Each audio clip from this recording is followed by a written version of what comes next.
Olá, amigos da TV Câmara, estamos de volta para mais uma grande entrevista, sempre ouvindo as personalidades da cidade, aqueles que prestam relevantes serviços, prestaram, prestam e continuarão prestando. E hoje recebendo um jornalista que chegou na ilha de Santa Catarina em 1999, portanto há 26 anos, escreveu o diário dessa cidade por muito tempo, esteve fora do país, está de volta, mas a sua memória ainda retrata tempos vividos, bons tempos vividos aqui na nossa cidade, e Floripa cada vez mais recebendo povos de todo o mundo, não somente do Brasil, do mundo. E ele que veio do Rio Grande do Sul há um bom tempo, conhece bem a nossa cidade, os nossos cantos e recantos, e vai contar também a sua história de vida. Rafael Martini, 54 anos, gaúcho da cidade de Caxias, jornalista, colega de profissão, 32 anos na estrada, de volta a Floripa depois de uma espécie de experiência no Canadá e já habituado ao dia a dia da cidade, reencontrando os amigos por aí.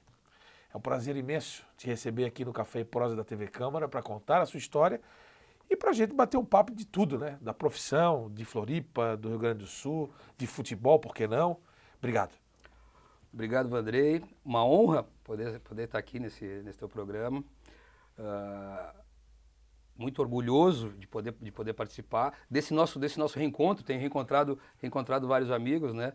E tu que é uma referência, não só no mundo do samba, mas uma referência também, uma referência para os havaianos aqui da cidade. E eu costumo dizer o seguinte, né, Vandrei, a respeito de Florianópolis. Eu realmente sou gaúcho, tenho orgulho da cidade onde eu nasci, sem dúvida. Mas Florianópolis é a cidade que me adotou. Eu tenho título de cidadão aprovado aqui pela Câmara. Cidadão honorário. Cidadão honorário aprovado aqui pela Câmara. E costumo brincar que meu green card são minhas duas filhas, né? Que são duas manezinhas, né? Então, eu não me vejo... eu passei agora os últimos 2 anos morando fora, né? Tava em Vancouver, no Canadá. E quando estava pensando, será que talvez para onde eu vou voltar? Pois é. Nunca tive dúvidas. A minha cidade, as minhas relações, claro que eu tenho amigos ainda, de colégio, de faculdade e tal, mas as minhas relações pessoais, todas elas estão estabelecidas aqui em Florianópolis e aqui em Santa Catarina. Eu me sinto muito mais, com todo respeito à minha terra natal, sem sombra de dúvida, mas eu me sinto muito mais catarinense, muito mais florianopolitano do que qualquer outra coisa. Um exemplo interessante isso, André. Quando eu voltei, após 2 anos morando no Canadá, minha mãe ainda mora em Caxias do Sul, e eu fui visitá-la antes de vir para cá. Ela está com 82 anos, mora sozinha. E eu resolvi fazer um teste lá. Porque lá tem uma avenida chamada Avenida Júlio de Castilhos, que é como se fosse aqui a Felipe Schmidt, a principal artéria da cidade, onde as pessoas se encontram e tal. Eu resolvi sair caminhando pela Júlio de Castilhos, uma manhã, tipo 10, 11 horas da manhã, para ver se eu reencontrava algum conhecido, alguém... Eu não encontrei ninguém, assim, eu disse... Claro que eu tenho contato de alguns amigos, telefone e tal, mas aquele encontro espontâneo, como acontece comigo aqui, ao te rever aqui no Nivaldinho, ou andando na Felipe Schmidt, Martini, não sei o quê. Isso só acontece comigo aqui em Florianópolis. Então, esta é a minha cidade, é onde eu vivo e onde eu me sinto feliz. Que maravilha. Antes da gente falar da trajetória e das tuas andanças no âmbito profissional e pessoal, a gente sempre fala um pouco da infância. Queria saber como foi a tua infância no Rio Grande do Sul, né? Uma cultura diferente, colonização italiana lá em Caxias, futebol fazendo parte desse contexto também, o colégio, enfim, como foi?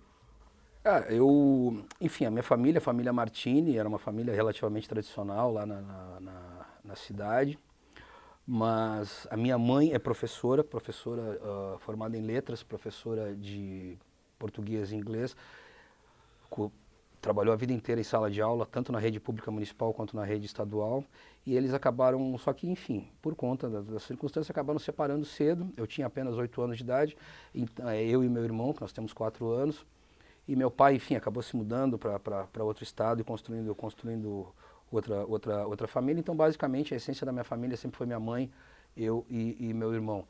Tenho muito orgulho disso, que ela, com salário de professora da rede pública, conseguiu criar e formar criar e formar 2 filhos. É engraçado porque quando eu tinha... Porque Caxias do Sul é uma cidade... A economia de Caxias do Sul é muito parecida com Joinville, a indústria metal-mecânica é muito forte, né?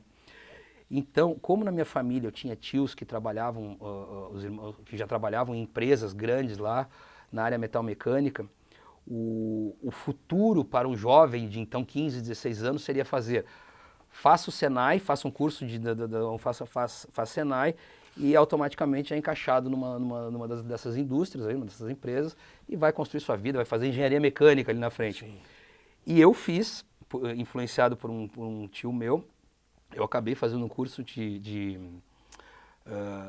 ajustador mecânico, que a gente aprende a mexer com torno, com fresa, enfim, com esse maquinário. E fiz esse curso, mas eu confesso, e logo em seguida eu já consegui emprego. Então, com 18 anos, eu já trabalhava como inspetor de controle de qualidade numa empresa chamada Eberle.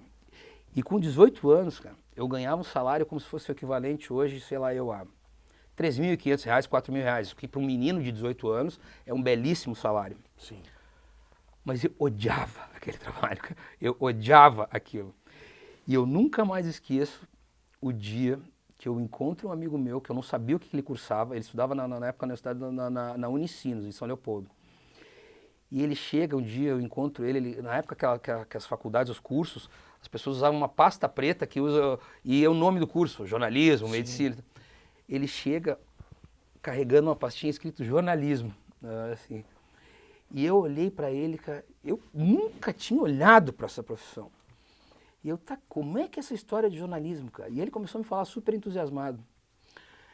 Eu me lembro que eu cheguei no dia seguinte na empresa, eu ganhava já R$3.500 Eu cheguei na empresa, entreguei meu jaleco, estou pedindo demissão porque eu vou fazer jornalismo.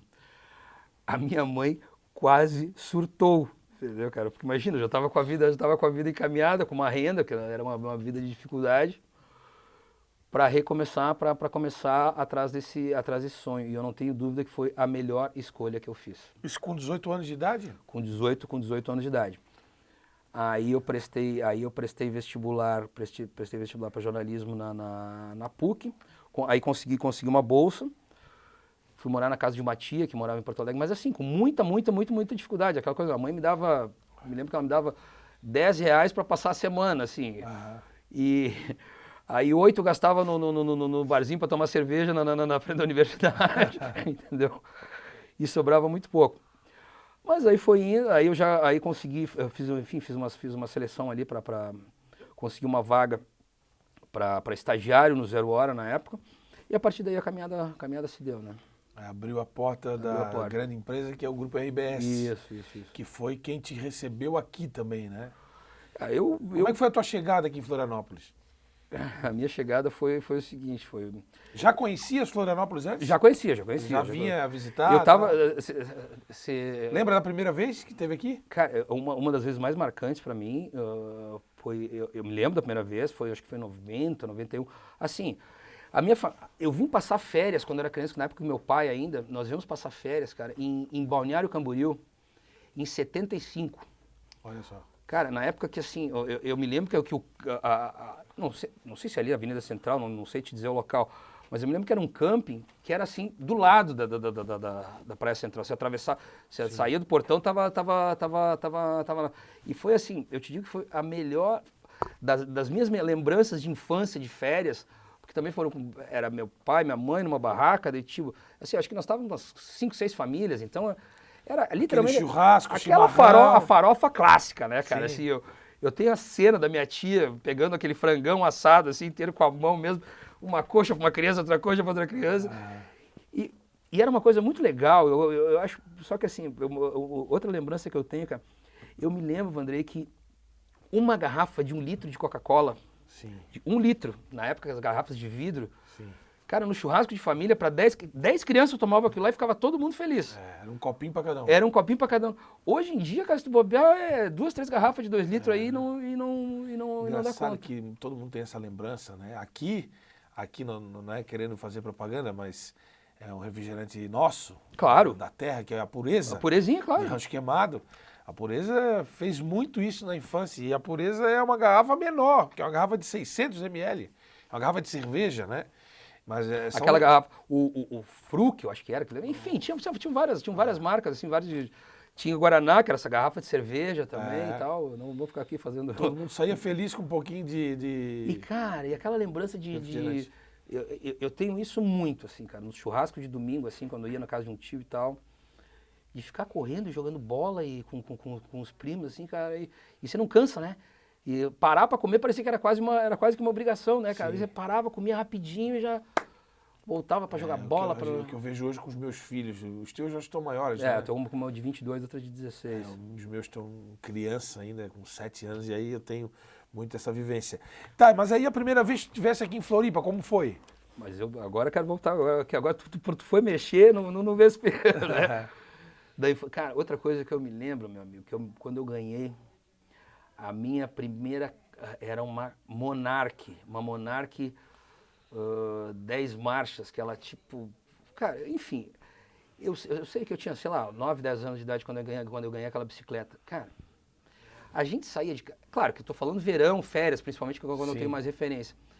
Mas eu me lembro, André, assim, é como se morasse, vamos pegar aqui Florianópolis como referência, é como se morasse em Coqueiros e tu sair com os amigos andando de bicicleta e ir até o Itacorubi, ou ir até a Lagoa, ir até a Barra. Sim. E teu pai e tua mãe não tinham a menor ideia onde é que você estava. Mas de noite, 8 horas da noite, 7 horas da noite, anoiteceu, você tinha que estar em casa. Sim. E a coisa funcionava, cara. E você chegava morto, quer dizer, todo sujo. Com fome. Todo raspado, entendeu, cara? E era a coisa mais linda do mundo. Mas respondendo a tua pergunta, eu me lembro que eu vim passar até foi com uma namoradinha lá da época, assim, a gente veio passar um final de semana aqui e tal. Mas antes de vir morar aqui, um episódio que eu me lembro muito, cara, foi naquela enchente de 95, de dezembro de 95. Sim. De dezembro a 31, que eu vim com uma amiga minha, esse eu não esqueço mais, porque ela tinha um chalé ali ali na lagoa, enfim, numa daquelas travessas ali da lagoa. E eu nunca mais esqueço da cena, cara, porque tinha cara, do lado da casa era um córrego que era um fiapinho de água, assim, era uma coisinha de nada. E começou aquela chuvarada, começou, sei lá, dia 23, 24, começou uma chuvarada muito forte. Eu me lembro da cena, cara, de ver a água, no dia 25, dia de Natal, de ver a água borbulhando por dentro da madeira, assim, e literalmente chegar água no peito, assim, da gente ter que sair de dentro da casa. E foi assim uma cena que me marcou. Eu me lembro que daquele período, sem dúvida, foi um dos momentos mais de chuva aqui intensa em Florianópolis. Foi bem trágico e eu tenho muito, muito forte essa lembrança. Aliás, esse acontecimento, ele gerou uma das fotos mais impactantes do jornalismo. Aquela do Sarará, né? Aquela do Sarará, na Avenida Ercílio Luz, o Papai Noel, com a água na cintura. Exatamente. Essa foto é histórica. Exatamente. É histórica, emblemática. Cláudio Silva. Aliás, está aposentado, né? Pois é, é uma pessoa que eu não tenho mais contato. Foi um cara, olha, foi o primeiro cara que eu me aproximei quando eu cheguei aqui, cara. É mesmo, é? Foi o primeiro cara que me abraçou, assim, logo na chegada. Na chegada. Porque, querendo ou não, isso, e eu entendo isso muito bem hoje, não quero deixar bem claro que não se trata de uma crítica, mas o fato de ser gaúcho, né, cara, como veio muita gente fora, veio gente do bem, mas também veio gente que não ajudou. E aí criou-se esse estigma, que é quase que uma lenda urbana, enfim. Mas quando eu cheguei, obviamente, as pessoas, mais um gaúcho chegando aqui na redação, não sei o que, aquele papo todo e tal. E o Sarará foi um cara que me ajudou a quebrar essas pequenas... Eu sempre fazia pauta com ele, que era repórter de geral e tal, foi um cara que me ajudou. Mas porque daí, claro, parava, tomava uma cerveja, contava uma história daqui, aí já criou esse vínculo e aí foi embora. A Colônia Gaúcha já é realidade há muito tempo aqui na cidade. Sim. E hoje eu penso que o manezinho, o catarinense, ele está com a cabeça mais aberta. E Floripa está cada vez mais cosmopolita. Ainda não está chegando lá. De todos os povos, todas as identidades possíveis. Mas como é que foi essa tua vinda para cá, hein? Tem uma vaga lá em Florianópolis, meu Deus, aquela cidade eu conheço, enfim. Então, cara, aquelas coisas de coração também, né? Eu tinha uma namorada de, cara, 4, 5 anos lá em Caxias. Tava pensando em casamento, tava completamente apaixonado, não sei o que, papapá. E ela me deu um pé na bunda, né, cara? Aí, coisa, cara, eu fiquei baixo astral e eu disse, cara, aqui não dá mais, eu não quero. E o Thomas estava aqui No diário. no diário, né, cara? Cara, me lembro que foi assim, Thomas, pô, me ajuda. Ele, pode vir, tal. Eu Vocês trabalharam juntos no Pioneiro ou no Zero Hora? Não, no Pioneiro. Pioneiro em Caxias. Pioneiro em Caxias, 4, 5 anos. Né? Então, cara, assim, eu vou te dizer uma coisa. O Cláudio Thomas, eu tive 5 editores-chefes que são pessoas muito marcantes para mim, assim, na minha carreira. E cada um tem uma característica que depois a gente pode falar um pouquinho. Mas, assim, o Thomas, sem dúvida, foi o cara responsável pela minha formação como jornalista. E vou te dizer, até certo ponto, como homem também, assim, uma coisa que eu nunca mais esqueço, cara, que assim, para mim foi um detalhezinho, mas foi uma lição que ele me deu. Trate todo mundo por senhor. Todo entrevistado por senhor. Você não tem intimidade com... E o senhor ou senhora, no caso, ele coloca uma... Você está trabalhando, tu não é amigo íntimo da pessoa. Você, não sei o que. Não, é senhor e senhora. E isso faz realmente uma diferença.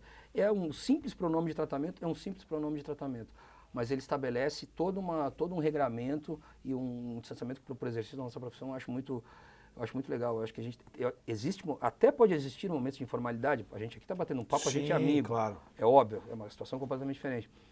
Mas quando você liga para uma fonte que está apurando, e não necessariamente precisa ser uma denúncia, mas até uma notícia positiva, é senhor e senhora, amigo, entendeu? Esse é o... É uma questão de educação, respeito e profissionalismo. Exato. Então, assim, o Thomas teve esse papel na minha... Aí o Martini chegou aqui com o coração partido, foi trabalhar no Diário Catarinense, no edifício redondo, lá do Itaguaçu. E aí, vamos lá. Com um salário de R$700 na época, eu aluguei uma casa, cara, no travessão do Rio Vermelho, meu amigo. Nossa Senhora. Uma casinha de madeira, não tinha nada. Só de ônibus era, sei lá, 2h30 para chegar aqui para chegar em Coqueiros. E nisso, cara, e aí já vou avançar. Aí eu cheguei aqui em dezembro, né? Cheguei aqui em novembro, dezembro. Aí passou no novo e tal, não sei o quê. E eu passei 3 meses aqui, que eu não peguei nem gripe, eu costumo dizer isso, né? Cara, sem dinheiro, eu trabalho 2 horas para ir, 2 horas para voltar, não sei o quê, ainda, enfim. Aí, meu caro, e essa é uma parte muito importante da minha vida também, a gente foi cobrir, eu gosto muito de contar essa história, chegou o Carnaval, amigo querido. E naquela época, o Diário Catarinense fazia uma super cobertura. Carnaval de 2000. Carnaval de 2000, fevereiro de 2000. Cujos enredos todos foram sobre os 500 anos de história do Brasil. Provavelmente. Isso aí. Era a Ângela que era prefeita, né? Sim, era a Ângela. Então é isso mesmo, era a Ângela que era prefeita, é isso aí. Aliás, ela foi reeleita naquele ano. Isso. Mas aí que eu vou chegar lá. Aí eu me lembro que a gente chegou a gente foi, sei lá, em 2, 3 carros, porque nós fomos assim, era 4 fotógrafos, 5, 6 repórteres, assim, era uma galera que foi. E eu, cara, o que era a minha matéria? Minha pauta era mais simples, não era uma escola, era meio que fazer um factual e tal, e mandar matéria na época por telefone ainda. Por telefone. Aí nisso, Andrei, a gente chega na Neu Querido fazer a cobertura, nisso vem uma morena caminhando, entendeu? Que eu costumo brincar que na época ela estava usando um short que a minha cinta era maior, mais comprido que o short que ela estava usando, mas ela tinha 23 anos e era muito bonita, então ela merecia. E cumprimentou, ela conhecia todo mundo, ela conhecia todo mundo. E foi dando oi para todo mundo e eu olhei e disse, opa, quem é essa pessoa? Era a Tatiana Kinoshita, que tinha trabalhado no Diário Catarinense e na época já estava no Jornal Estado. E naquela noite, depois de mandar o meu material, esse foi um ponto importante, a dona Ângela, ela convidou ali pro camarote da... Que era embaixo. Era embaixo, exatamente, ali embaixo. Disso, era embaixo. Exatamente. Hoje, com o prédio novo, que o Dário Berger fez. Na altura da pista, exatamente. Aí eu sei que lá pelas 3 horas da manhã, sei lá, ela meio que convidou os jornalistas, liberou lá o freezer com a cerveja pra turma, né, cara? Sei. E foi todo mundo pra lá. E nisso tá a dona Tatiana, né?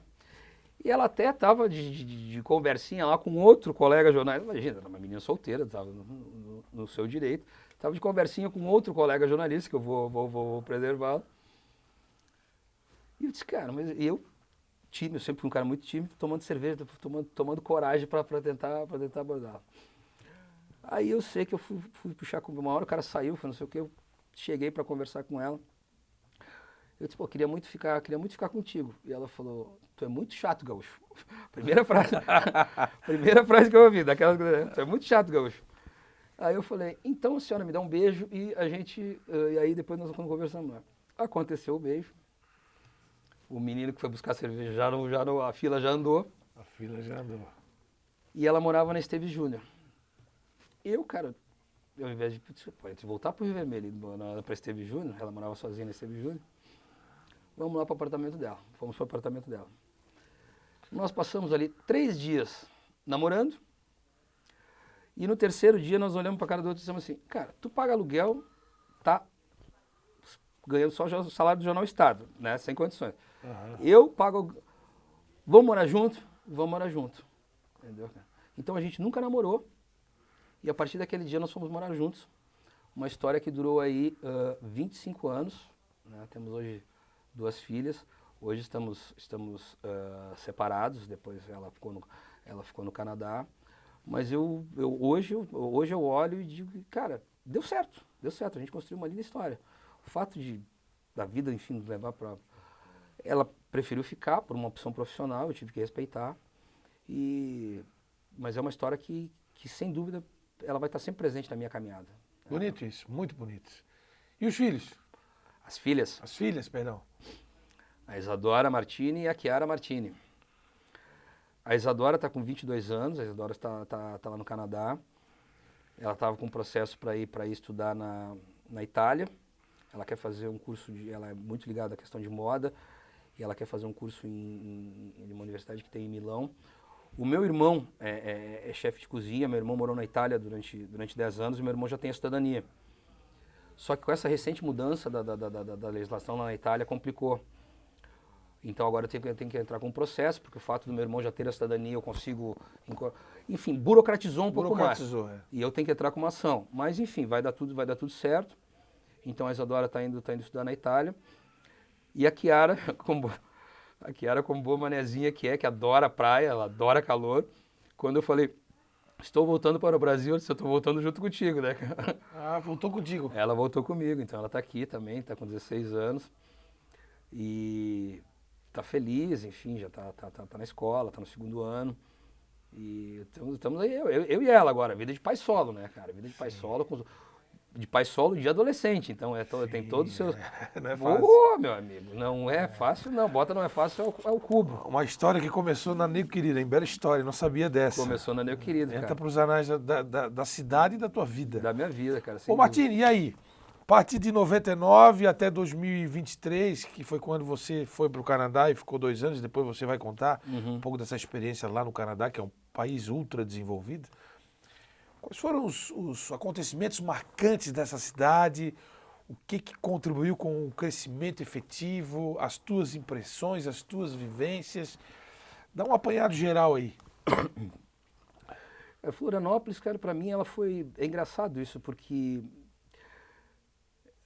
talvez a expressão, assim, ela foi se fundindo a minha alma e a minha alma se fundindo com o espírito da cidade aos poucos. Foi uma construção que não ela nunca foi planejada. Isso eu acho bacana, entendeu, André? Assim, cara, eu vim para cá para ser repórter. A minha vida é ser repórter. Eu amo ser jornalista. Né?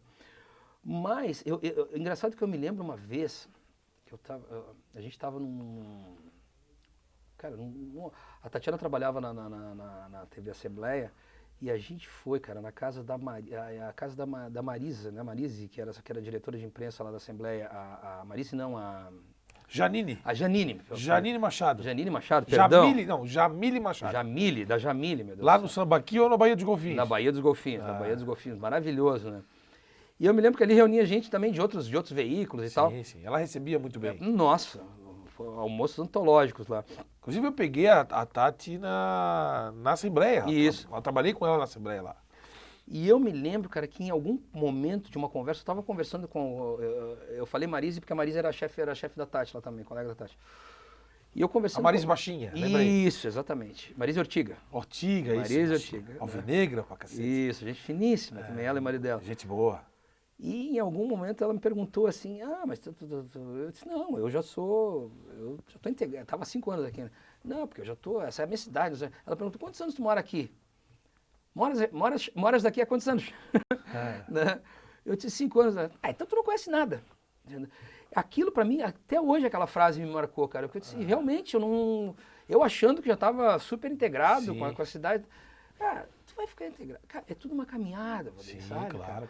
Hoje eu te falo com orgulho e sem medo de errar, que hoje eu sou completamente integrado na cidade. Mas para isso foram 25 anos de caminhada, com erros e com acertos, sabe? Vi prefeitos passarem, vi governadores passarem. Acho que Florianópolis tem problemas estruturais que são históricos e que precisam ter uma atenção que acabam não tendo, sabe? Floripa, eu tive essa experiência, depois a gente vai falar um pouquinho sobre isso, eu tive 2 dias lá em São Paulo agora. É impressionante como a marca Floripa, ela tem uma força no imaginário do Brasil afora e quiçá no exterior. E é Floripa, não é Florianópolis. É Floripa, a marca Floripa. A marca Floripa. Que, claro que existem alguns movimentos aí, o Floripa Sustentável, tem gente trabalhando por isso. Mas eu acho que essa marca, cara, ela podia ser muito melhor trabalhada, entende? Porque tem alguns problemas, e a gente vai falar basicamente, tem 2 para mim que são históricos, que é a questão do saneamento e a questão da mobilidade. Sim. Né? Que, é gritante isso. Nossa, cara, sabe? Não dá para chegar uma temporada e ter milhares de pessoas indo para a UPA porque o esgoto está correndo dentro das praias. Das praias. E não se consegue avançar nisso. Entendeu? Tem o que eu costumo dizer de um ativismo legalista aí, quer dizer que ele é muito mais rigoroso. O bem comum acaba ficando em segundo plano em detrimento não pode, porque a lei diz que não sei o que no parágrafo 2, inciso 3º, parágrafo... Sim. Cara, mas e aí? E aí todo mundo enterra sua justiça e seu cocô na fossa. Né? Então, esses são... Mas assim, eu vi isso. Tem um momento, cara, que é uma história que eu particularmente eu levo que eu trago no coração, assim, que é uma história de jornalismo daí, que foi em 2000 o Lula foi a primeira vez a eleição do 2002. Lula... 2002, né? 2002 que ele foi eleito. Então foi 2003 que ele esteve aqui. Eu morava no condomínio Mar Azul, que fica ali no bairro Abraão. E quem foi morar ali no mesmo condomínio foi a Lurian Silva, que era a filha do Lula. A filha do Lula. Ela era minha vizinha de sacada, inclusive, né, cara? Estudei com ela na pós-graduação. Então, tem uma super... E assim, deixar bem claro, tá, gente? Não estou fazendo aqui defesa... Aliás, nem sei onde ela anda. Eu não sei Deve também. estar em São Paulo. Eu também não sei. Quero deixar bem claro que eu não estou contando uma história jornalística, tá? Pelo amor de Deus. Deixar bem claro isso. Do ponto de vista do jornalismo, não estou fazendo defesa política de ninguém aqui. Mas assim, e o filho dela, o João Gabriel, ele estava com 1 mês de idade. Ela tinha tido, que hoje é um homem, já com 18, 20 anos. E o Lula veio fazer uma agenda de inauguração de alguma coisa da 101 aqui no estado, né, cara? Eu disse, cara, esse cara não vai constar na agenda, mas esse cara não vai perder a oportunidade de vir conhecer o neto. Pensei comigo, né, cara? Pensei comigo. E lá no condomínio sempre tinha uma equipe do que eles chamam do Gabinete de Segurança Institucional, sempre tinha os caras lá, os fortão lá, aqueles caras... O famoso GSI. O GSI, né? Sempre tinha aqueles mini Rambo lá e tal, os caras super sérios e tal, não sei o quê. Mal tiravam um bom dia, boa tarde dos caras. Mas enfim, são profissionais, é o trabalho deles. Eu cheguei a perguntar para um deles, vem cá, o Lula não vai passar, não sei. Enfim, não estava na agenda. Mas no jornal eu comentei, eu disse, olha, eu acho que o Lula não vai perder essa...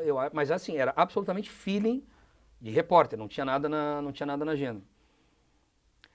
Tanto que aí o jornal botou o Coldway, e o Coldway estava... porque toda a cobertura principal estava focada nas visitas oficiais dele, todos os repórteres, não sei o quê. O Coldway era um fotógrafo que ele estava de licença porque ele estava com... Enfim, algum machucado, tinha fraturado o tornozelo, enfim, o fato é que ele estava de gesso na perna. E como se não se sabia se o Lula ou não, chamaram o Coldway eu disse, me dá um fotógrafo para dormir lá em casa. Se acontecer do cara chegar no dia seguinte... Ele tá ali. Ele tá ali. O cara é engessado, cara. O cara é engessado. Foi dormir lá em casa, até comprou uma cervejinha no dia seguinte, na noite anterior e tal. No dia seguinte, a agenda do Lula era, sei lá, tipo 10 horas da manhã, lá em Itajaí e tal. Eu nunca mais esqueço da cena, cara. Deu meio-dia.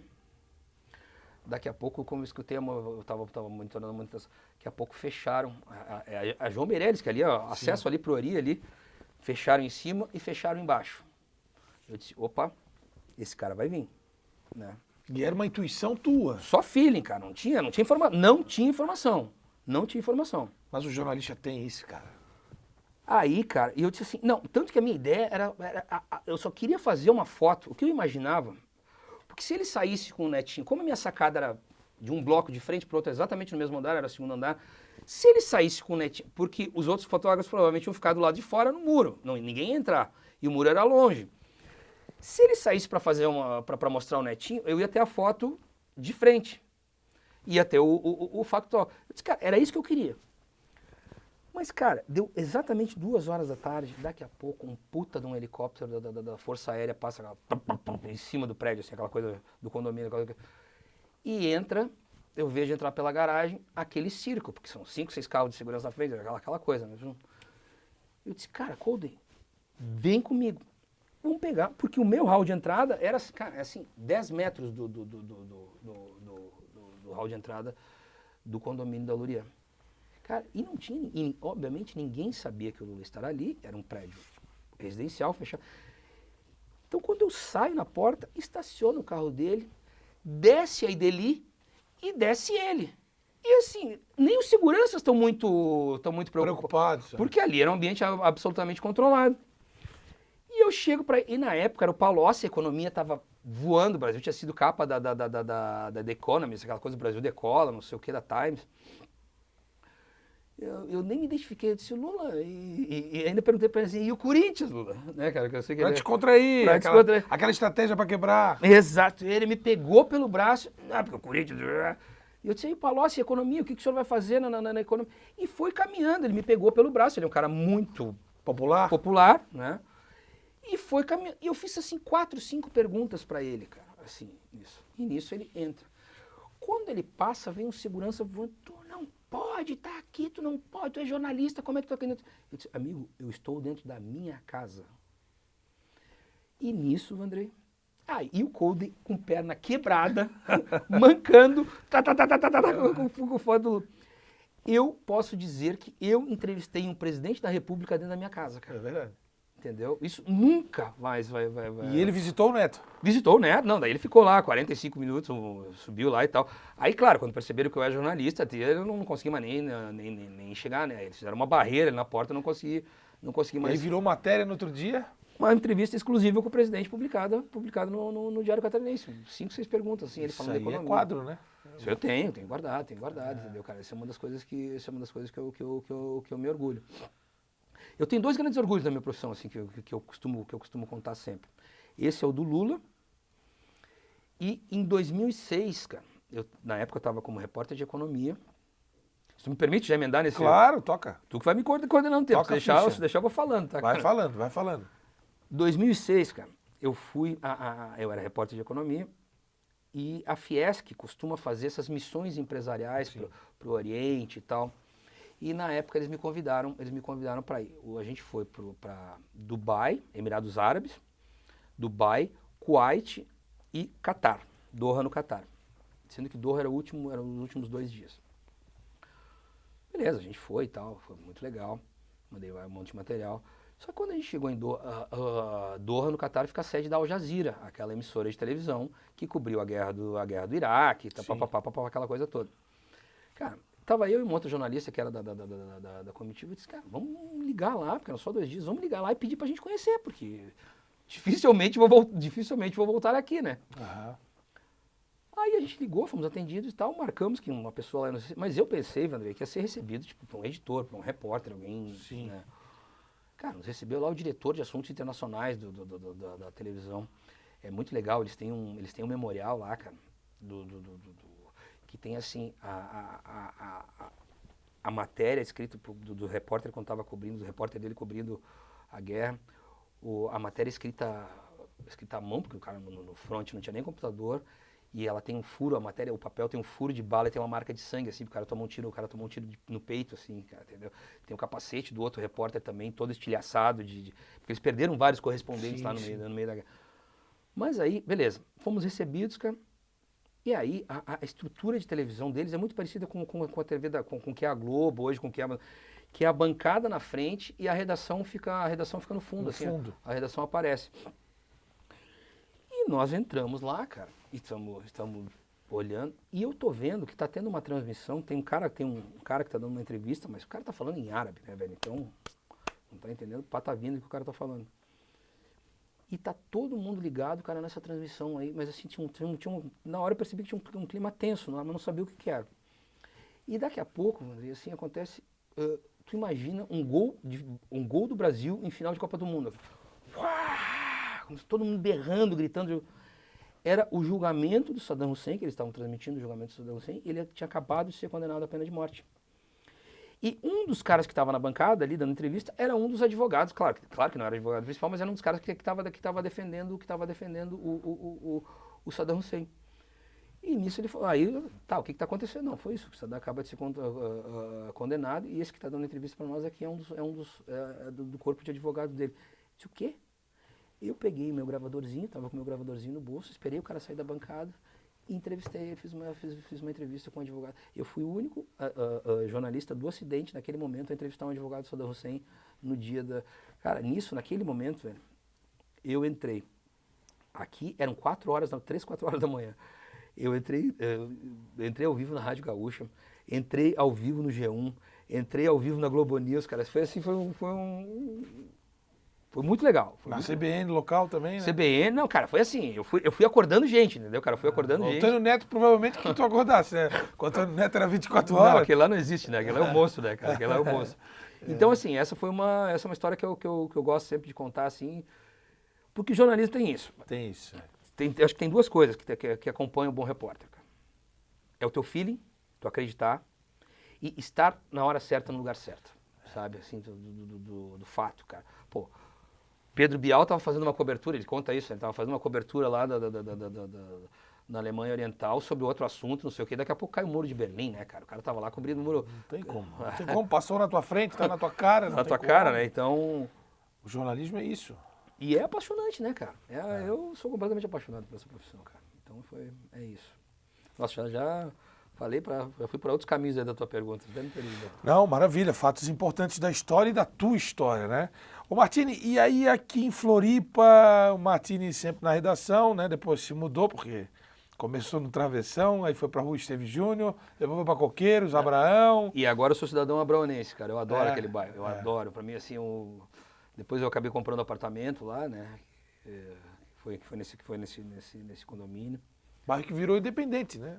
É um bairro que virou independente. Cara, eu acho o Abraão, assim, ele é um microcosmo. Claro que Coqueiros ele tem muito mais, até por conta da história do bairro, né, cara? Sim. Que de alguma forma, tudo bem, hoje ele é uma excelente via gastronômica, assim, ele é muito bacana, mas eu ainda acho, cara, que aquelas praias deveriam ser revitalizadas, sabe, cara? E próprias, né? Porque essa questão da praia própria aqui, eu acho, cara, essa história de botar uma plaquinha de madeira lá que tá própria, tem própria, pelo amor de Deus, cara. Por que não ter esses totens, como tem o totem de relógio, entendeu, cara? Hoje a água está própria, com uma informação digital atualizada. Hoje a água está própria para não sei o quê, raios UV, não sei o quê. Pô, aí vai lá, o cara fica com martelinho, troca assim entendeu, cara? Aquele próprio, tudo rabiscado. É feio, sabe? Pô, não se fez um engordamento de jurerê, não se fez um engordamento de inglês. Cara, por que não? Nós estamos falando do inglês, Canasvieiras e de Jurerê. Nós estamos falando do bairro que foi o maior balneário de Florianópolis até os anos 70. É verdade. Entendeu, cara? Sabe, tem que olhar, aquela história, cara. Quer fazer um futuro bacana? Olha o teu passado. Sim. Entendeu? Sabe? Não tem mais as casas das famílias ali, beleza? Tu imagina, Vandré, assim, cara, tudo bem, agora até a prefeitura fez o deck ali, ficou bacana e tal, mas tu poder descer ali, tomar um banho, subir, dar um mergulho, ter um chuveiro, poder subir ali, comer. Vai no boteco. Vai no boteco, vai no Linda Cap, come um peixinho, ou no qualquer outro, sabe? Eu acho que... Vida que tem no Rio de Janeiro. Cara, Né? vida que tem no Rio de Janeiro, vida que você for para Fortaleza, para João Pessoa, as avenidas Beira-Mar, que são bares e restaurantes, a gente não tem aqui, cara, entendeu? Então, Uma vida mais voltada para o mar. um olhar voltado para o mar. A gente historicamente, a gente sempre deu as costas. Vide o exemplo agora, olha a batalha que é para conseguir botar essa marina na Beira-Mar Norte, né, cara? Então, Ainda bem que vai sair. ainda bem que vai sair. E aí, a tua vivência no continente, Coqueiros, Abraão, pegasse o velho Ori, hoje tem o novo Ori. Eu cheguei, eu não cheguei a conhecer, eu não cheguei a conhecer. Não, o Ori mesmo não cheguei a conhecer.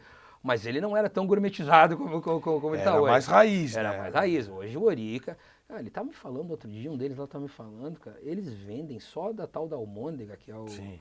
Aliás, eu acho que tinha que ter um projeto, eu não sei se já foi, mas a almôndega, aquele pão com almôndega, patrimônio material, cara, tinha que virar patrimônio É material. uma cultura nossa, né, cara? Cara, aquilo ali, eles vendem, cara, eu posso estar errando no número, mas porque hoje tem 3, 4 lojas do Ori aí pela cidade, mas só lá eles vendem 1 tonelada de carne por mês, cara, sabe? É uma coisa absurda. Isso dá matéria de capa no jornal. A cultura do pão com almôndega, né? Isso dá até pra revista Exame, né, cara? Daqui a pouco eu vou contar essa história. Mas é o seguinte, porque aqui, ó... Não, né? vamos lá, não quero atropelar. A gente não vai fazer propaganda das almôndegas, mas eu também sou adepto e gosto. Tem a do Mozo, que já esteve aqui entrevistado, dando entrevista. Tem a do Ori no Abraão, tem a do Parada do Fernandinho no Mercado, tem a do Bar do Paulinho, tem tudo quanto é esquina, né? O pão com almôndega é uma realidade, é um personagem da nossa cultura, assim como é a tainha, né? Cara, eu vou te agora, esse eu vou pedir licença e vou fazer propaganda. Vou te dar um exemplo aqui do Nivaldinho, cara. O Nivaldo também. Que não é nenhuma novidade, mas começou a servir um filé de tainha, entendeu? No cardápio dele. É na terça-feira, né? Cara, o que é aquilo, meu amigo? É um absurdo o sabor daquele. E que nada mais é que um corte diferente na tainha. A tainha, sem sombra de dúvida. Eu particularmente, eu acho a posta, ela frita, Eu gosto da posta também, frita. eu gosto da posta. Eu gosto dela, cara, enfim, eu gosto dela escalada, eu gosto dela de tudo quanto é jeito, né? Mas enfim. Esse foi uma coisa que pro meu paladar, tu vê como é que são as coisas, cara. Eu acho que o paladar pode ser uma boa referência. A primeira vez que eu provei, eu achei muito forte. E hoje, a primeira vez que eu provei ovo, eu não gostei. Sei. Uma ovinha frita. Hoje não tem coisa melhor, cara. Pra mim, assim, uma ovinha frita ali com uma pimentinha e uma 2 gotinhas de pimenta. Pô, um limãozinho ali, cara. Aliás, já que fizesse propaganda, a pimenta do Nivaldo é muito boa. Eu compro sempre. É maravilhosa. Muito boa. Então, assim, eu sou apaixonado por coqueiros, cara. Sou apaixonado pelo Abraão. Cara, eu acho assim, ó, cara, se tu pegar aquele trechinho do Ori, até um pouquinho mais adiante ali, andando mais 100 metros, cara, tu tem padaria, farmácia, 2, 3 farmácias, tem açougue, tem loja que vende como é que é, utensílios, tem posto de saúde, tem academia, cara... Tem a confeitaria. Eu tô te falando isso num raio de 100 metros, entendeu, cara, sabe? Tem o Ori, tem o boteco, quer dizer, tem tudo. Eu acho isso bacana, assim, tu abriu a porta, cara, tu tá respirando ali a Vida, isso é vida. E Isso é conhece vida. todo mundo, né, cara? E conhece todo mundo. Tem um tiozinho ali, que eu não sei o nome do que vende ali a lotomania dele lá, a trimania, sei lá como é que chama, há 500 anos ali, enfim. Eu não consigo me imaginar, e te digo isso, a gente vai chegar nesse ponto que eu fui morar fora, mas, cara, nada como você se sentir em casa, cara, sabe? Nada. Não tem preço que pague isso. Martini, e aí a tua vida... Antes de falar da ida para o Canadá, eu queria saber uma coisa que realmente aconteceu na cidade na última década, né? Eu acho que não sei se já chega a 10 anos, mas foi a mudança de RBS para NSC. Eu tive a oportunidade também de trabalhar na RBS e foi uma empresa que deixou um grande legado em Santa Catarina, né? Eu não tenho dúvida. Um jornalismo muito forte, um editorial. Eu acho que foi uma escola, cara, é uma senhora escola de jornalismo. Tem lá, tem quem critique, a crítica faz parte, mas ela trouxe para Santa Catarina, bom, eu sou suspeito porque a minha grande escola de jornalismo, ela trouxe para Santa Catarina, ela profissionalizou o jornalismo. Não que antes não houvesse jornalismo profissional, mas ela trouxe um novo olhar para o jornalismo profissional, eu não tenho dúvida. E, cara, eu vou contar um episódio que talvez acho que nunca tenham contado aqui, porque eu estava na reunião, eu me lembro o dia que teve uma reunião em que o Carlos Sanches, que é o dono do NSC, veio aqui para anunciar. Aí, na época, então, eles chamaram, porque eu era colunista na época, e eles chamaram, assim, fui eu, o Cacau, a Estela, o Moacir, 4, 5 colunistas ali. Roberto Alves. O Roberto Alves, certamente, né? Pra, tipo, dar as boas-vindas tava o Sanches e o sobrinho dele, que eu não me lembro o nome agora, que é o braço direito dele. E foi numa mesa, na época a redação era lá na... Não, essa reunião foi aonde? Essa reunião foi lá no Morro da Cruz, essa reunião foi lá na TV. E assim, quem tava pela RBS, claro, além dos nossos diretores, estava o Nelson Sirotsky, o Pedro, tava o Nelson e o Pedro, né, cara? E o Nelson, cara, é um gênio da comunicação, né? Ele fala super bem, então ele fala com o coração. Sim. Os dois, ele e o Pedro, né? Mas enfim. Então o Nelson, cara, cara, essa cena... Eu peço perdão, que tem um momento que eu vou ter que usar o palavrão, vou ter que reproduzir um palavrão, mas não é nada pesado, mas é que é o que foi dito na mesa, tá? Estamos lá, não sei o quê, e o Nelson faz toda uma apresentação da RBS, porque o nosso coração, porque não sei o quê, porque ele fala muito bem, né? E o Carlos Sanches, cara, que é um cara baixinho como eu, barrigudinho, ele sentado na cadeira, a camisa meio para fora da calça, assim, completamente... É o jeito dele, também não quero fazer nenhum julgamento, né? E meio com a mão no bolso aqui, só escutando. Aí o Nelson falou lá, sei lá, 15, 20 minutos. Aí a primeira fala do Carlos Sanches nessa reunião aqui, fala bem assim, olha, eu achei que gaúcho era tudo viado, mas agora estou impressionado aqui com a apresentação de vocês. Foi essa a primeira frase de Carlos Sanches ao comprar a NSC. E eu estou te falando isso porque eu era testemunho, eu estava lá, eu escutei.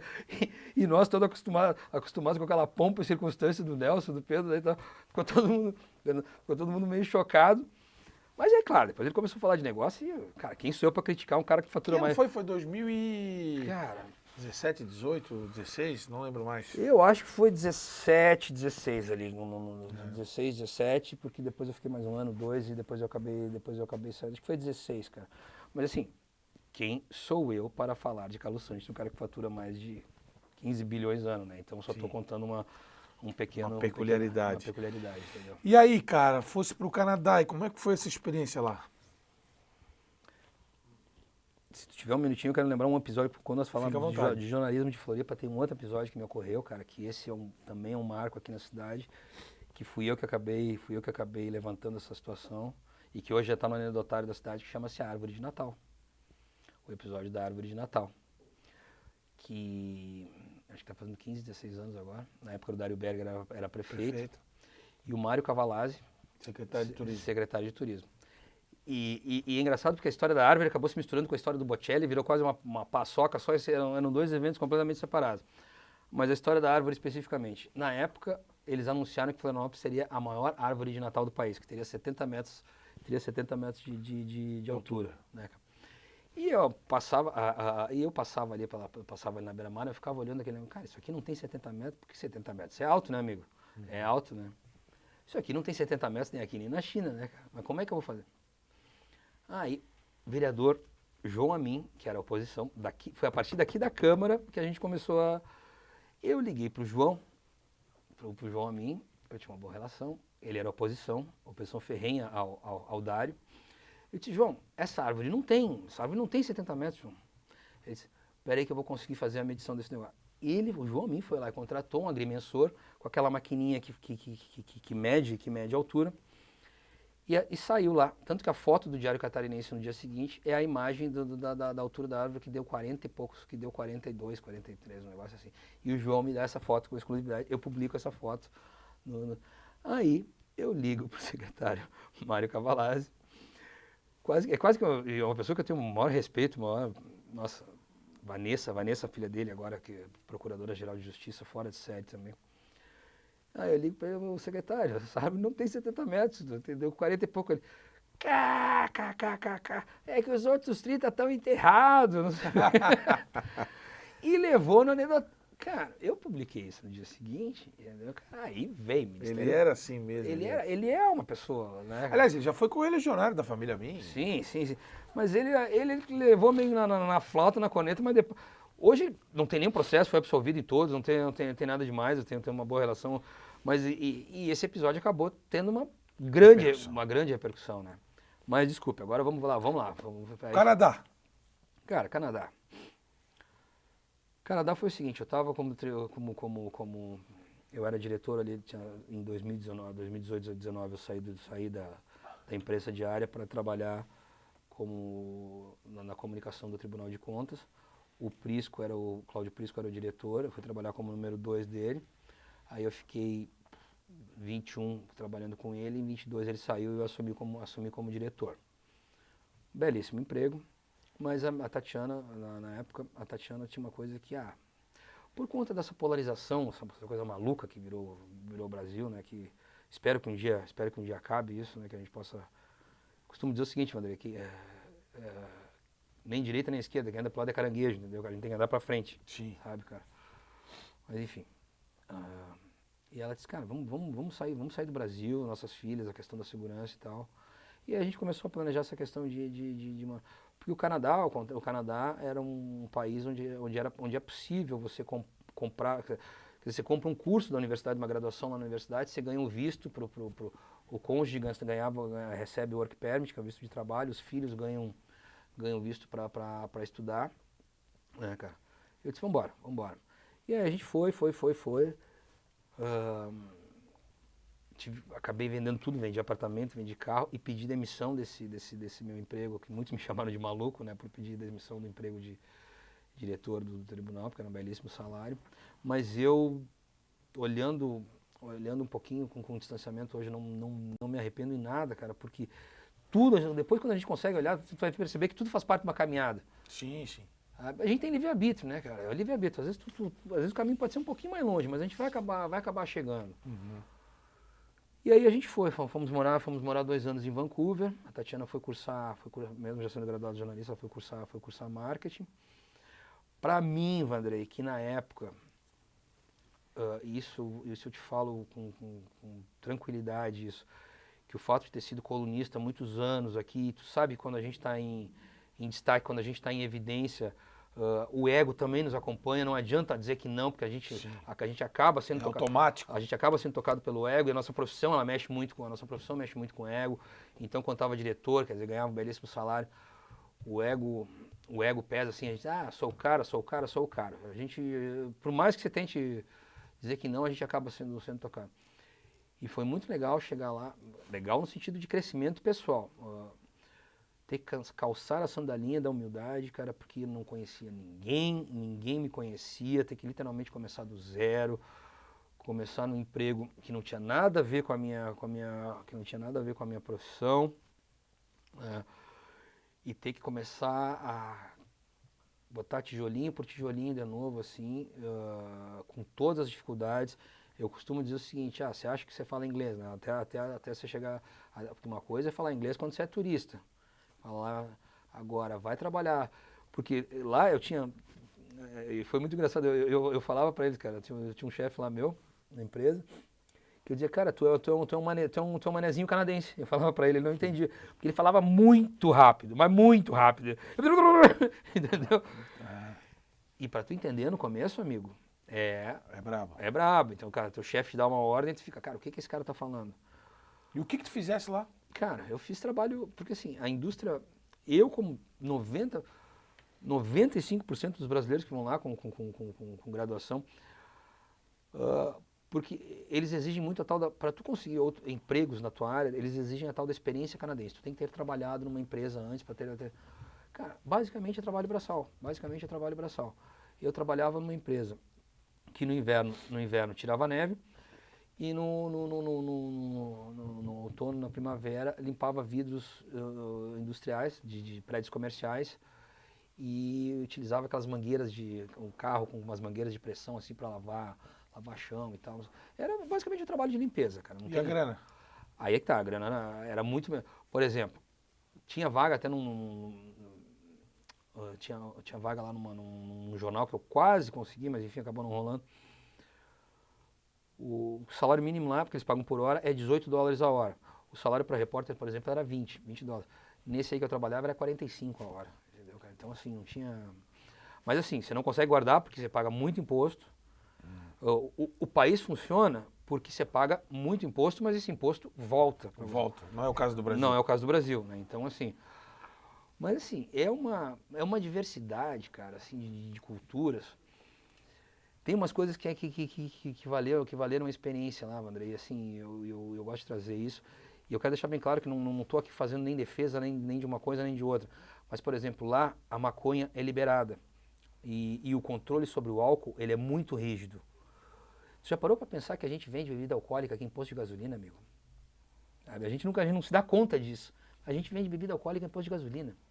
A bebida lá, por exemplo, cara, tu só consegue comprar bebida nas liquor stores, que são as lojas, que obviamente só maior de 21 anos. Não tem bebida alcoólica em supermercado, não tem bebida alcoólica, não tem bebida em lugar nenhum. Só tem nessas lojas que vai até às 10 horas, ou claro, nos restaurantes e tal. Você não pode consumir bebida alcoólica, na rua. O que aconteceu? O índice de acidente de carro despenca. Em contrapartida, a maconha, por exemplo, que é liberado, e você vai numas lojas lá, cara, porque o perfil que a gente tem, a imagem do maconheiro aqui, que é o cabeludo, vagabundo, não sei o quê, você vai lá na loja, cara, assim, umas lojas muito bonitas, e as senhoras e senhores de todas as idades, porque tem o óleo para dor nas costas, não é só a maconha recreativa que o sujeito vai lá comprar, tem N medicamentos, tem shampoos, tem... Alimentos. Cara, tem de tudo. É uma indústria gigantesca. Então, eu acho que essa é uma discussão que a gente vai ter que ter em algum momento aqui no Brasil. Sim. E eu estou falando especificamente da maconha, porque ela é proibida oficialmente, mas não sejamos hipócritas, porque na prática ela é praticamente legalizada, né, cara? O consumo está aí... O exemplo mais próximo aqui é o Uruguai, né? Cara, mas assim, vamos sei lá, cara, quem é que não tem um amigo não sabe que não tem um amigo conhecido que... E são pessoas bem-sucedidas, pessoas que exercem a sua profissão, não é coisa de vagabundo. Não é, cara. Então, assim, acho que essa é uma discussão séria, mas que em algum momento ela precisa ser feita. Sim, sabe, sim. cara? Enfim, e eu testemunhei isso lá. É muito engraçado, você passa na frente da polícia, tem o cara fumando, sentadinho lá na praça. Porque tem uma coisa, assim, que eu acho que é fundamental, cara, que são duas coisas que eu aprendi lá. Chama-se, que a gente tem que investir forte, educação e o combate à impunidade, cara. Porque lá é o seguinte, amigo, se tu for pego dirigindo bêbado, é uma multa de $3.000, entendeu, cara? Que é dinheiro pra dedéu. E tu vai passar 30 diazinhos em cana, amigo, entendeu, cara? Cara, se tu fizer isso uma vez, tu nunca mais vai beber. Aqui, o cara paga R$2.000, que é um preço, é pesadinho, mas é bem factível de pagar. E no dia seguinte, tu continua dirigindo sem carteira e não vai te acontecer nada, entendeu? Então, assim, tem coisas que precisam ser... E o ensino lá é forte, né? O ensino. Cara, o ensino é gratuito, completamente gratuito. Minha filha entrava na escola às 9 da manhã, saía às 3 da tarde, tinha almoço, entendeu, cara? Tinha lanche, de manhã tinham disciplinas. Eles têm uma coisa, até a gente estava falando aqui, tem essa questão aqui do Morro dos Cavalos, da comunidade indígena ali, que se discute se os caras são dali, se não são dali. Tá. Eles têm uma coisa lá de se desculpar com os povos originários, assim, cara, de ações para se desculpar pelos crimes historicamente cometidos com os povos. Então, minha filha estudou tudo sobre a cultura indígena. Eles têm uma valorização da história. Da história. É que é tu entender, cara, que a gente já fez tanta barbaridade com esses caras, com essas comunidades, com os índios, que tu dá um canto, um espaço para eles, assim, tu reconhecer uma área demarcada. Desculpa, eu não consigo ver como beneficiar meia dúzia. Eu acho que é importante. E eu vi uma cena lá, Vandrei, outra coisa que me chamou a atenção. Essa questão, que aqui no Brasil também é de novo, não estou fazendo defesa nem de A nem de B, mas em todos os prédios, todos os shoppings, prédios públicos, não sei o quê, escritórios, que eu entrei em muitos, banheiro masculino, banheiro feminino e banheiro unissex. Você escolhe onde quer ir, entendeu, cara? Se você... Claro que a mulher, obviamente, não entra no masculino e o homem não entra no feminino. Mas quem tem essas N identidades de gênero que preferir ir no outro, tem lá a opção. O espaço. Isso. E ponto. E ponto, e acabou, cara. Ninguém fica discutindo. Eu vi uma cena de um senhor lá que me chamou a atenção, o cara andando na rua, e eu fiquei. Aquele choque cultural que a gente toma, assim, cara, que eu disse, meu Deus do céu. E que o cara caminhando, ele era um senhor de, sei lá, 50 e poucos anos, grisalho de cabelo, grisalho, barba grisalho, terno, gravata, daqui pra lá, e da cintura pra baixo, cara. Ele tava de mini saia, cinta liga e salto alto.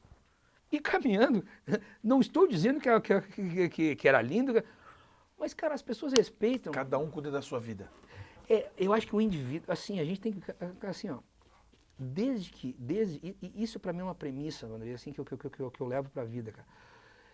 Eu não me interessa qual é a tua escolha de gênero, de opção sexual, desde que na relação que a gente estabelece na sociedade, o teu comportamento social seja adequado, entendeu? Que seja um bom profissional, seja um cara respeitador. Bola pra frente, amigo. Eu não tenho nada a ver com o que tu faz na tua vida, entendeu? Na tua vida pessoal, isso não... É aquela coisa, desde que não interfira, não interfira no direito do outro, cara, bola pra frente. A gente tem que avançar muito nisso, André, sabe? É verdade. Floripa precisa avançar nisso também, né? Mas, cara, Floripa já foi tão... Cara, vamos voltar pra Floripa, então. Pô, nós tínhamos a parada eu me lembro a parada LGBT aqui, que pro turismo aqui era sensacional, porque vinha gente de tudo quanto é lugar e não sei o quê. O que aconteceu, cara? Enfraqueceu. Entende? E aí nós estamos falando de economia, né, cara? É economia. Por falar em economia, hoje faz 30 dias que o Martini se restabeleceu profissionalmente no jornalismo, com uma coluna na internet. Quem acompanhou o teu trabalho no Diário Catarinense sabe de tudo que foi construído ao longo de 25 anos. E agora tem os novos desafios. Conta pra nós essa nova fase da vida. Cara, então, de novo, né? Os caminhos a gente vão nos levando por trilhas que nem sempre a gente sabe o resultado, mas quando a gente vê, eu disse, opa, era isso mesmo. Eu cheguei aqui, cara, quando voltei, obviamente tentei fazer alguns contatos, mas infelizmente, e é do jogo, o nosso mercado de jornalismo aqui, ele está muito pequeno, né? Tem poucas opções e infelizmente, isso é histórico também, a remuneração não é a mais adequada, na minha modesta opinião. Respeito os veículos, respeito. Aí, eu sempre tive o sonho, obviamente eu fiquei 10 anos fazendo coluna Visor, eu sempre tive esse sonho de poder retomar esse projeto.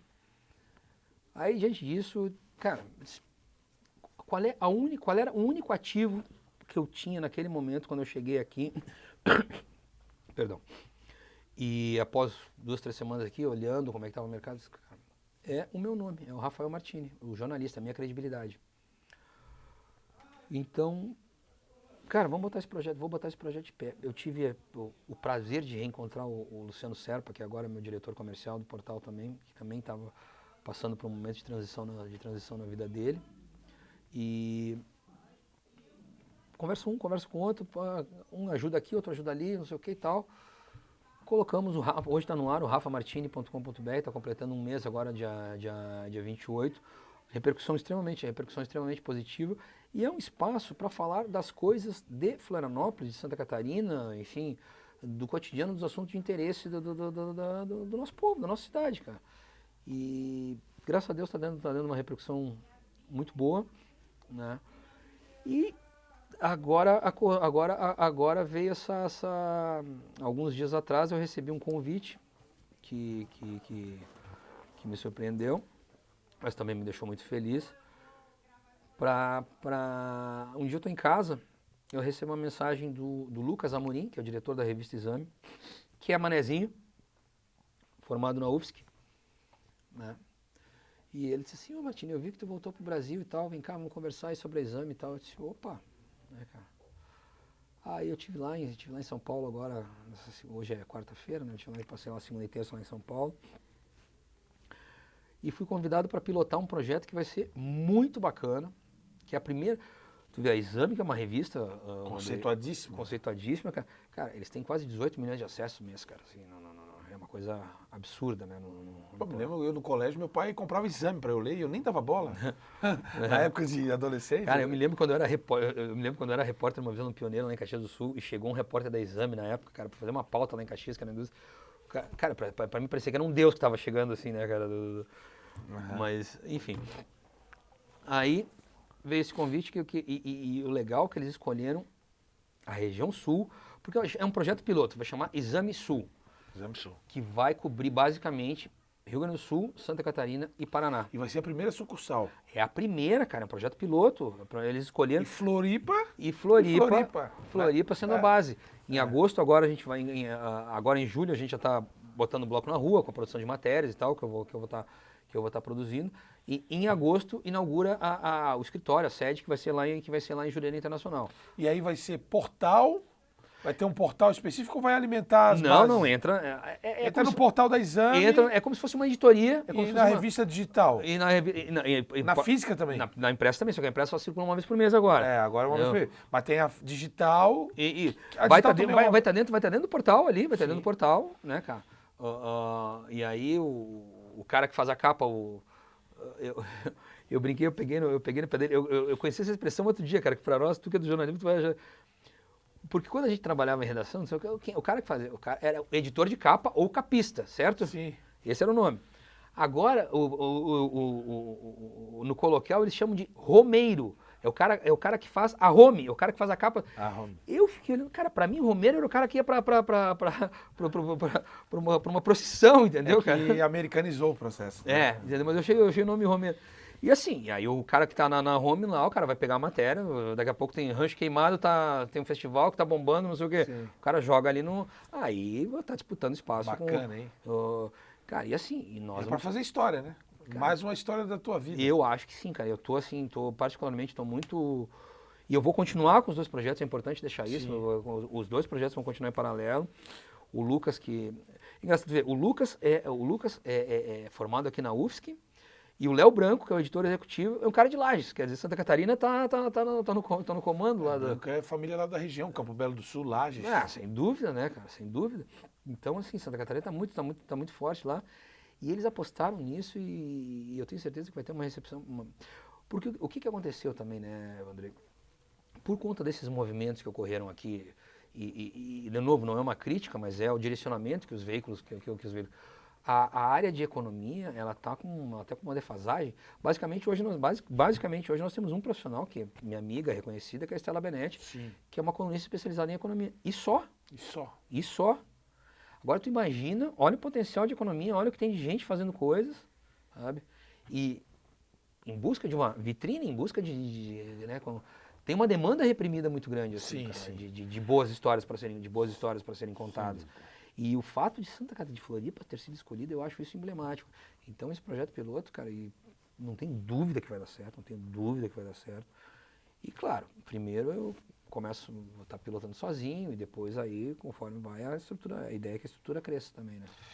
Rafael Martini, 54 anos, gaúcho / manezinho, com muitas histórias ainda a contar e a escrever na nossa cidade e também para o mundo. Muito obrigado pela tua presença. Eu acredito que a audiência vai ser boa, porque foram emblemáticas as histórias até então. Muito obrigado mais uma vez, Andrei. Espero que a gente... Sabe que eu quero deixar bem claro, cara, que eu sou teu mega fã nessa questão do samba aí, cara. Tu é um cara que faz esse trabalho como ninguém. Assim, a Ângela também, a Ângela Bastos também, mas... Nossa parceira. Tu consegue, é uma área que eu acho que merece, sabe? Merece, é uma turma que luta, que vai, que vence. Então, meu super reconhecimento agora, e por toda a tua história também, me dizer toda a minha alegria. Sai daqui com o coração quente por conta desse nosso bate-papo, cara. Não temos dúvida. Rafael Martini aqui no Café e Prosa da TV Câmara, que tem a supervisão técnica de Tiago Veríssimo e a direção geral da TV Câmara da jornalista Carla Silveira. Um abraço e até a próxima.